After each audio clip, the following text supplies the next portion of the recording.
Je m'appelle Salomé Dvoracek, je suis en M2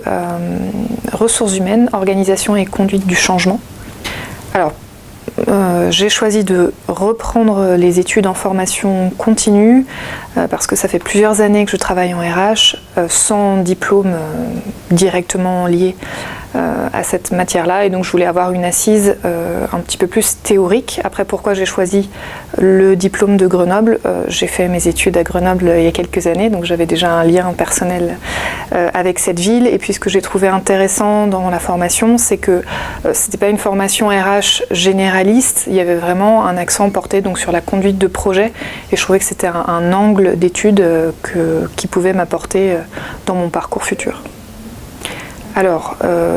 ce que j'ai apprécié, c'est la diversité des matières, que je ne connaissais pour la plupart pas du tout. Donc c'était vraiment très, très varié, très enrichissant, et au-delà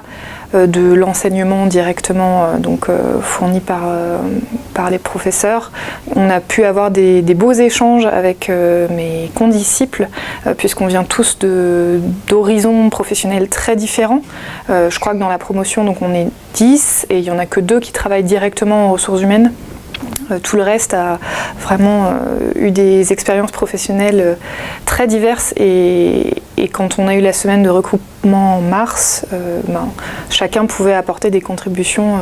variées, et ça a donné lieu à des discussions vraiment très intéressantes. Alors, pour l'instant, sur le plan professionnel, je ne suis pas encore en mesure de le dire, d'autant plus que je ne suis pas encore diplômée,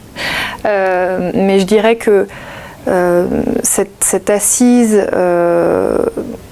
théorique sur des matières assez nombreuses qui mêlent la sociologie, l'économie bien entendu, le droit,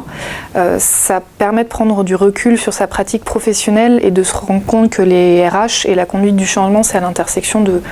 beaucoup de matières, et